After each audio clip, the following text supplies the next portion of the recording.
Hello there, grade 8 learners, and welcome to another fun and exciting adventure together. Welcome to our English class. This is Mom Bernadette, your pre-service teacher for today's discussion. So let's begin our day with an opening prayer. May I request Angela to lead the prayer?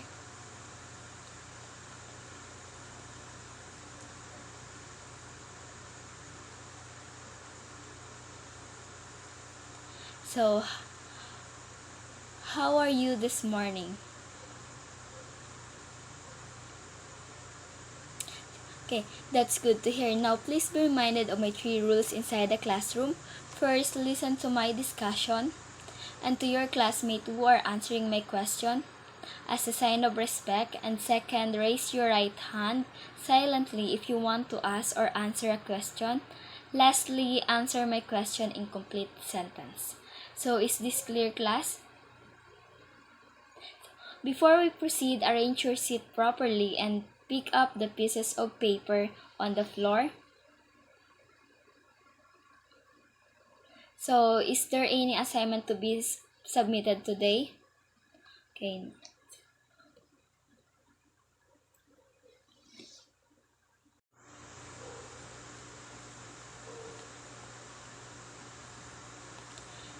So, before we proceed to our new topic, who can give me a rundown of the previous lesson? So, in this lesson, our topic for today is about recognizing bias. So, at the end of the lesson, at least 80% of the students are expected to A. Determine the concept of bias. B. Identify the author's bias in given statement. C. Recognize if the message of the author is for or against a certain issue. And D. Evaluate biases found in text by determining the author's use of diction and evidences. So, before we proceed to our formal discussion, let us have first a free discussion activity. The direction is analyze the question carefully and choose the letter of the correct answer.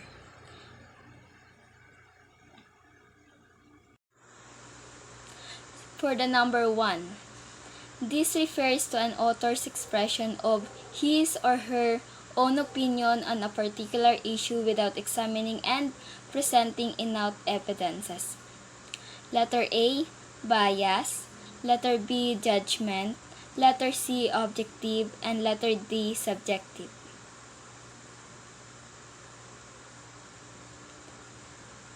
The answer is letter A. So, for the number 2, which of the following factors influence a person to be biased? Okay, which of the following factors influence a person to be a bias? Letter A, evidences. Letter B, experience. Letter C, facts. Letter D, reality.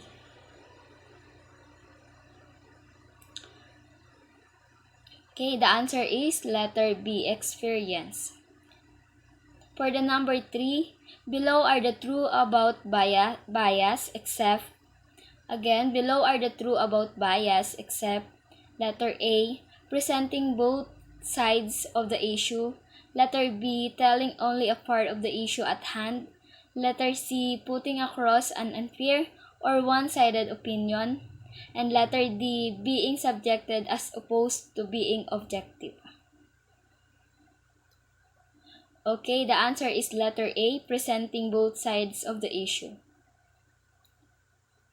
For the number 4, which of the statement below helps a person determine the author's biases? Again, which of the statement below helps a person determine the author biases? Letter A, use of diction and evidences. Letter B, use of credentials. Letter C, use of personal thoughts. And letter D, use of words. Okay, the answer is letter A, use of diction and evidences. For the number 5, fathers are always responsible in making decisions than mothers. Which of the words below makes the statement biased? Again, fathers are always responsible in making decisions than mother. Which of the words below makes the statement bias? Letter A, always. Letter B, decision. Letter C, making. Letter D, responsible. Okay, letter A. For the number 6, pageants are amazing platforms that promote different advocacies such as women empowerment, child protection, and environmental conservation. Which of the words below makes the statement bias? Again, pageants are amazing platforms that promote different advocacies such as women empowerment, child protection, and environmental conservation. Which of the words below makes the statement bias? Letter A, amazing. Letter B, conservation. Letter C, different. Letter D, protection. Okay, the answer is letter A, amazing. For the number 7, to have a vaccine for COVID-19 before the opening of classes on August 24, 2020 is unavailable. Again, to have a vaccine for COVID-19 before the opening of classes on August 24, 2020 is unbelievable. Which of the words below makes the sentences bias? Letter A, before. Letter B, opening. Letter C, unbelievable. And letter D, vaccine. Okay, the answer is letter C, unbelievable. For the number 8, buying a new brand new Android cell phone is a waste of money. Which in the words in the statement shows bias? Again, buying a new brand new Android cell phone is a waste of money. Which in the words in the statement show bias? Letter A, brand new. Letter B, buying. Letter C, money. Letter D, waste. Okay, the answer is letter D, waste. For the number 9, which in the following statement is an example of unbiased writing? Again, which of the following statements is an example of unbiased writing? Letter A, Filipinos are the best singer in the world. Letter B, high school dropouts will not be successful in life. Letter C, Asians have a diverse and rich cultural heritage. And letter D, students who are good in science and math are brainy.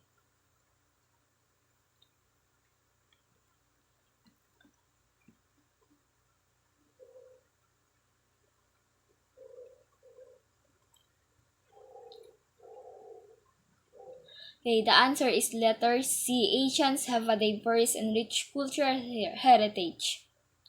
For the last number, number 10, we have which of the following statements express bias?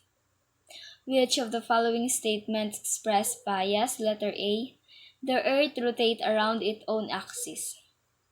Letter B, Jose Rizal is our country's national hero. Letter C, putting rubbing alcohol is the best way to kill bacteria and viruses.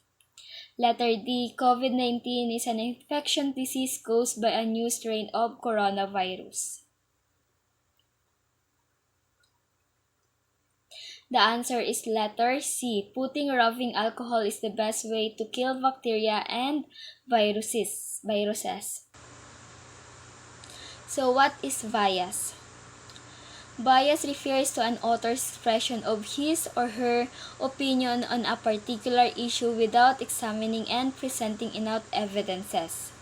These arise from the author's thinking, which may be influenced by personal beliefs, culture, attitude, preference, and past experience. To further understand bias in writing refers to the illustrations above. We have biased writing and unbiased writing. For the biased writing, we have subjective, unfair presentation of the issue, and focuses on one side, while in unbiased writing, we have the objective and fair presentation of the issue and focuses on both sides. So, when does an author become biased?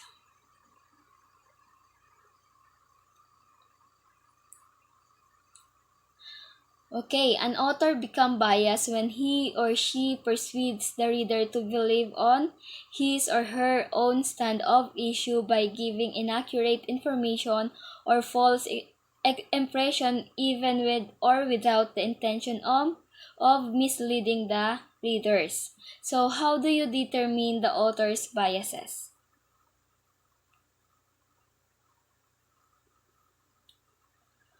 Okay, to determine the author biases and to understand his or her underlying purposes, you must look at the use of evidences and diction.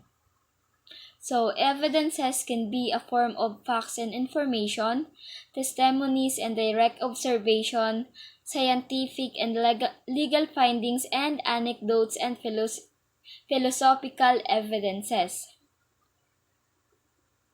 When we say diction, diction refers to the words or expressions that help convey the stand of the authors towards an issue.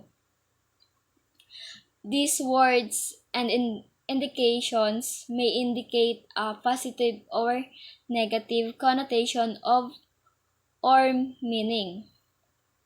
So the table below shows an example of a word with a positive and negative connotation. For the positive connotation, we have the example of my new neighbor is a mature woman. So in this, the word mature means that the woman is well-mannered, or this implies the author's positive view towards the woman. For the negative connotation, we have my new neighbors look too mature in that dress. So in this, the words mature means that the woman looks old in her dress, and this implies the author's negative view towards the woman. So here are some of the guide questions to check the author's use of evidences. The first one is, does the author present more positive evidences to support one side of an issue, and for the second one is, does the author present more negative evidences to disprove one side of an issue?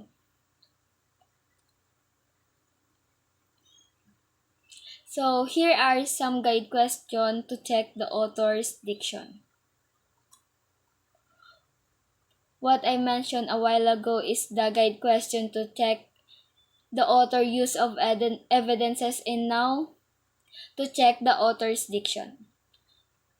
For the first one is, does the author use more positive words and expression to present one side of an issue? And for the second one, does the author use more negative words and expression to present one side of an issue? So let's use the guide question above when we read and examine the paragraph below. So I will read first the paragraph below. So summer vacation is the favorite season for most people. Some go to beach, others go to mountains, and these places will make them feel closer to nature. However, having the vacation by the sea differs from having a vacation in the mountains. People can swim, surf, or dive on the beach. Others can pick up shells, go sunbathing, or even play volleyball. Also, the sound of the sea waves hitting the shore can make the people feel more relaxed. While sitting on wooden chairs, people can watch the sun as it sets down. On the other hand, people can also explore the mountainside to experience the strong and fresh air. People can hike and bonfire. However, hiking in the mountains can be dangerous because of the presence of wild animals and the danger of falling. Whichever people choose, they can experience a lot of enjoyable adventure, yet there are many things people can do in the beach than in the mountain. So, following the guide question given in the discussion, let's analyze the evidences and the diction used by the author. We have going to the beach and going to the mountain. En routing to the beach, can swim, surf or dive, can pick up shells, sandpadding or even play volleyball, and we have can make people feel more relaxed and can watch the sun as is sits down. From to going to the mountain, we have has a strong and fresh air, can hike and do bonfire, can be dangerous, and presence of wild animals in the danger of falling. So for the evidences based on the table above, you will notice that the author has presented more positive evidences of going to the beach than going to the mountain. So you will also notice that there is an unfair presentation of the evidences. The author emphasized the dangers on going to the mountain but failed to present the dangers on going to the beach like drowning. So for the diction, we have the author used more positive words such as highlighting the benefits of going to the beach, but he or she used negative words when referring to going to the mountain such as dangerous and danger. These words give a negative impression to the readers, making the author biased as he or she was favoring one idea over the other. So he or she also failed to present both advantages and disadvantages about going to the beach and going to the mountain in a more balanced and objective way. So let's have an activity. The title of this activity is Bias or Not Bias. So the direction is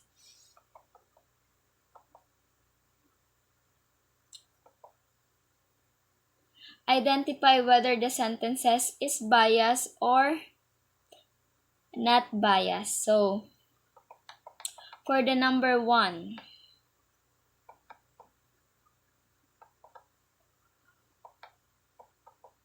okay, the direction is put a check mark if the sentences is biased or a cross mark if it is not. So write your answer on a separate sheet of paper. For the number 1, brand C bath soap is endorsed by dermatologists in the Philippines. So number 1, brand C bath soap is endorsed by dermatologists in the Philippines. For the number 2, we have brand C, the bath soap I use is the leading brand in the Philippines. Brand C, the bath soap I use is the leading brand in the Philippines. For the number 3, we have basketball is the best sports in the world. Again, basketball is the best sports in the world. For the number 4, we have basketball is one of the most widely played sports in the world. Again, basketball is one of the most widely played sports in the world. For the number 5, we have carrot growers believe that carrots should be part of our daily diet. Again, carrot growers believe that carrots should be part of our daily diet. For the number 6, carrots are a good source of vitamin A, which is good for the eyesight. Again, carrots are a good source of vitamin A, which is good for the eyesight. For the number 7, we have mothers nurture best the emotional intelligence of their children. Again, mother nurture best the emotional intelligence of their children. For the number 8, study says that children intelligence is inherited from mothers. Again, Study says that children's intelligence is inherited from mothers. For the number 9, we have generally, most of the students find mathematics difficult. Again, generally, most of the students find mathematics difficult. For the number 10, boys are more inclined to learning mathematics. Again, boys are more inclined to learning mathematics. So, submit your paper.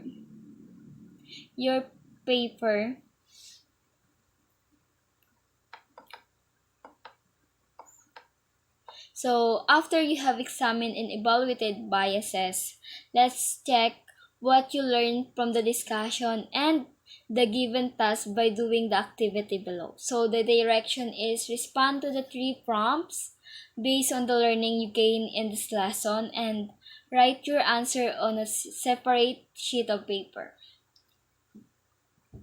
that will be submitted later. So again, after you have examined and evaluated biases, let's check what you learned from the discussion and the given task by doing the activity below. The direction is respond to the 3 prompts based on the learning you gain in this lesson and write your answer on a separate sheet of paper. The first one is 3 things that I learned from the lesson. Again, 3 things that I learned from the lesson. The second one is 2 things that I like from the lesson. 2 things that I like from the lesson. And for the last, one question that I still want to ask.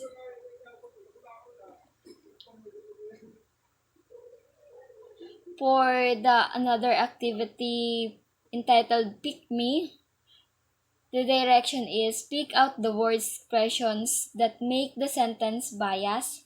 Write your answer on a separate sheet of paper.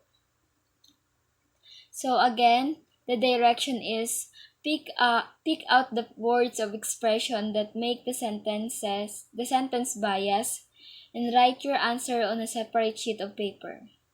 For the number 1, women are very sensitive compared to men. Again, women are very sensitive compared to men. For the number 2, we will never gain any benefit from playing mobile games.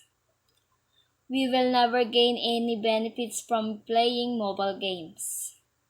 For the number 3, we have Filipinos are the best English speaker all throughout Asia. Filipinos are the best English speaker all throughout Asia. For the number 4, we have by giving aid to these people, the governor is a hero to these constituents. For the number 5, divorce of parents always tears children's self-esteem. Divorce of the parents always tears children's self-esteem. For the number 6, love is the most powerful force that spins the earth. Love is the most powerful force that spins the earth. For the number 7, men are better drivers than women. Men are better drivers than women. For the number 8, elderly people are no longer productive at work. Elderly people are no longer productive at work. For the number 9, chubby kids are prone to get sick. Again, chubby kids are prone to get sick. For the last number 10, marrying at an early age is a disgrace. Again, marrying at an early age is a disgrace. So, to sum up our discussion, what is bias and how can you identify bias?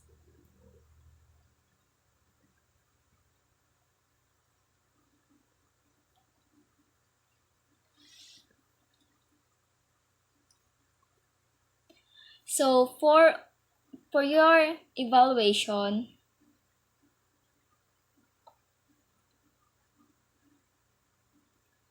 and assignment, I will post it on the GC na lang and to be submitted by next week. So again, that's end our discussion. I am Bernadette A. Lagidao, your free service teacher in English class and class dismissed. Thank you.